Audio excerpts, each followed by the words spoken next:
Good morning friends. GST platform के YouTube channel में आप सभी का स्वागत है। जी हाँ फ्रेंड्स, जीएसटी के अंदर जो आप GSTR1 की फाइलिंग करते हैं उसमें टेबल 13 कंपलसरी किया गया है।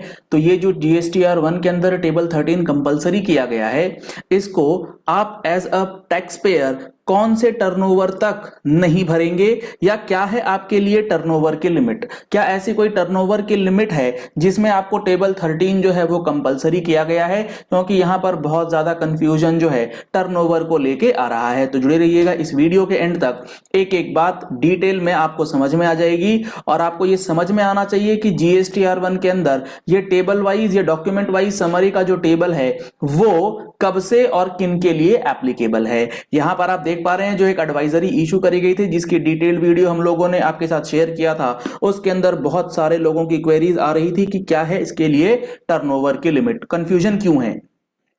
कंफ्यूजन इसलिए है क्योंकि ये जो एडवाइजरी है ये कुछ इस तरीके से इशू करी गई है, जिसमें लिखा गया है कि नोटिफिकेशन नंबर 78/2020 में आपको रिपोर्टिंग करने के लिए, यानी कि मैंडेटरी किया गया था ऐसे टैक्स पेयर्स को जिनका की HSN कोड 4 डिजिट या 4 डिजिट और 6 डिजिट मेंटेन करना है, और वो टेबल नंबर 12 में डालना है on the basis of AATO, यानी कि आपको अपना एनुअल एग्रीगेट टर्नओवर चेक करना है और उसके अकॉर्डिंगली GSTR1 के टेबल 12 में HSN कोड डालना है। और जब ये हमारा नोटिफिकेशन 78/2020 आप देखेंगे तो उसमें ये लिखा गया है कि अगर आपका टर्नओवर 5 करोड़ रुपए या उससे कम है तो आपको 4 डिजिट का HSN डालना कंपलसरी है in case of B2B transaction.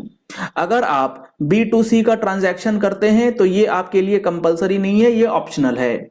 Similarly अगर आपका टर्नओवर 5 करोड़ रुपए को पार कर जाता है तो आपके लिए 6 डिजिट का HSN कंपलसरी हो जाता है, चाहे आप B2B का ट्रांजैक्शन करें या फिर आप B2C का ट्रांजैक्शन करें। अब उसके बाद जो ये एडवाइजरी है, इस एडवाइजरी में एक लाइन और लिख दी इन्होंने। आज से पहले जो भी एडवाइजरीज आ रही थी HSN को लेकर के, उसमें ये बातें नहीं थी।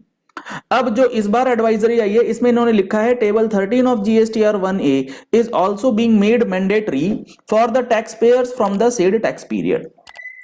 अब मैक्सिमम लोग क्या कर रहे हैं, 78/2020 को जो HSN के लिए लिंक किया गया है उसी टर्नओवर के साथ इसे लिंक करके देख रहे हैं कि टेबल नंबर 13 भी 5 करोड़ से ऊपर वालों के लिए मैंडेटरी है और 5 करोड़ से कम वालों के लिए मैंडेटरी नहीं है।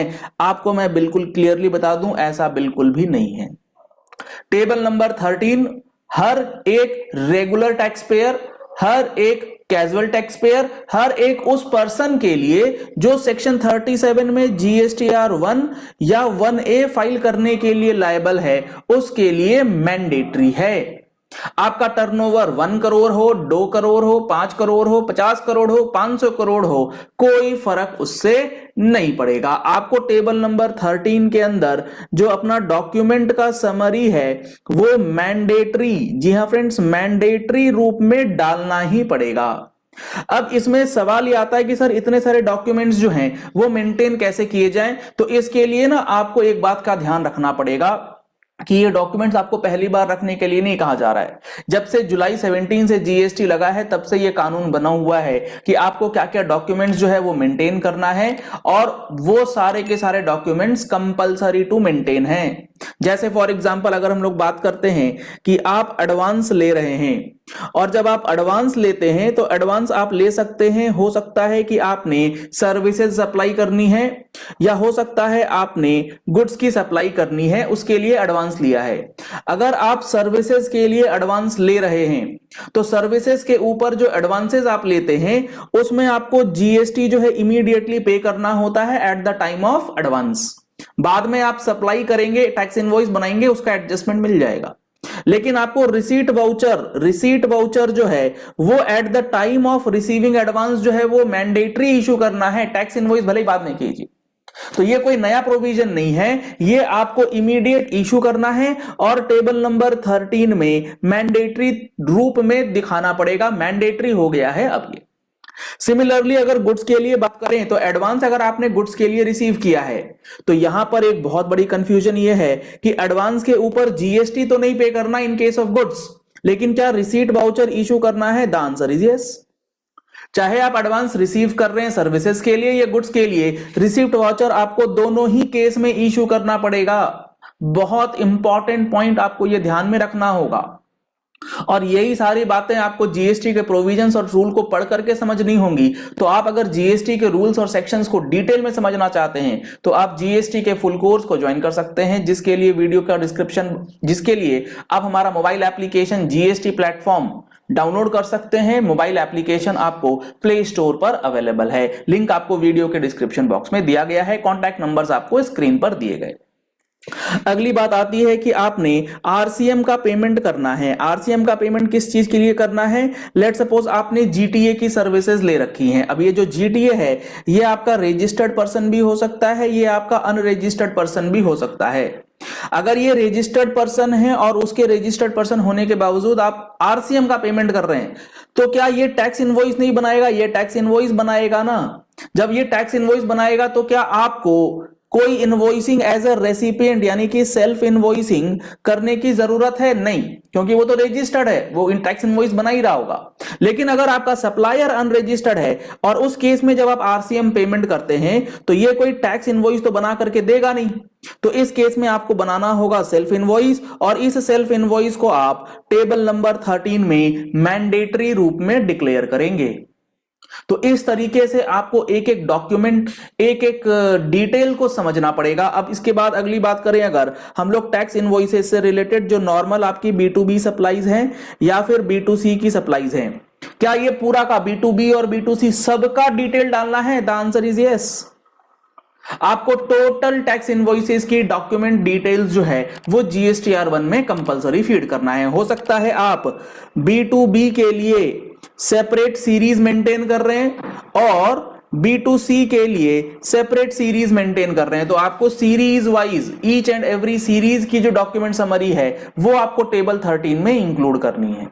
इसी तरीके से अगर आपने डिलीवरी चालान इशू किया है अंडर रूल 55, डिफरेंट टाइम्स के केसेस में आपको डिलीवरी चालान इशू करना होता है। जॉब वर्क के लिए आपने कोई मूवमेंट करा है for reasons other than supply, आपने डिलीवरी चालान इशू करना है for the transportation of liquid gases, तो ये सारे केसेस के लिए जो डिलीवरी चालान इशू किए जाते हैं उसका भी आपको डॉक्यूमेंट समरी जो है वो मैंडेटरी इंक्लूड करके चलना है। सर हमारा एग्जाम सप्लाई है, क्या एग्जाम सप्लाई के लिए जो हम लोग बिल ऑफ सप्लाई इशू करते हैं उस एग्जाम सप्लाई के लिए आपको क्या डॉक्यूमेंट डिटेल्स डालना है? अगर आप GSTR1 को ध्यान से देखेंगे उसके टेबल नंबर 13 में कहीं पर भी बिल ऑफ सप्लाई का ऑप्शन नहीं है। बिल ऑफ सप्लाई आपको वहां पर डालने की जरूरत नहीं है। अब यहां पर अगली बात जो आती है वो आती है क्रेडिट नोट्स और डेबिट नोट्स की। सर ये क्रेडिट नोट्स और डेबिट नोट्स की भी डॉक्यूमेंट समरी जाएगी? The answer is again yes.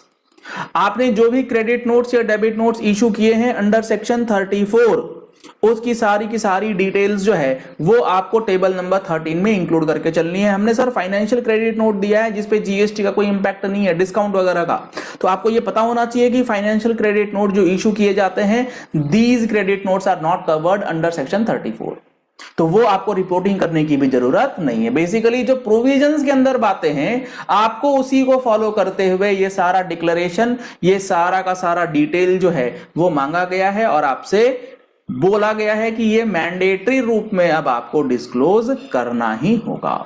अगर आप पेमेंट वाउचर इशू कर रहे हैं, रिफंड वाउचर इशू कर रहे हैं, तो ये सारा डिटेल भी आपको सेपरेट हेड आइटम के रूप में वहां पर डिस्क्लोजर देना है। तो आशा करते हैं कि आपको ये बात अब समझ में आ गई होगी कि टर्नओवर का कोई लेना देना नहीं है। आप अगर B2B सेल करें, B2C सेल करें, 1.5 करोड़ की, 2 करोड़ की, कोई फर्क नहीं पड़ेगा, आपको ये समरी मैंडेटरी कर दी गई है। चलिए इस वीडियो को यही एंड करते हैं। आशा करते हैं आपको ये सारी बातें बहुत अच्छे से समझ में आ गई होंगी। पहली बार आए हैं हमारे YouTube चैनल पर तो हमारे चैनल को फॉलो कर लीजिए, सब्सक्राइब कर लीजिए नोटिफिकेशन बेल के साथ ऐसे ही इंपॉर्टेंट वीडियोस के लिए। Thank you and have a nice day.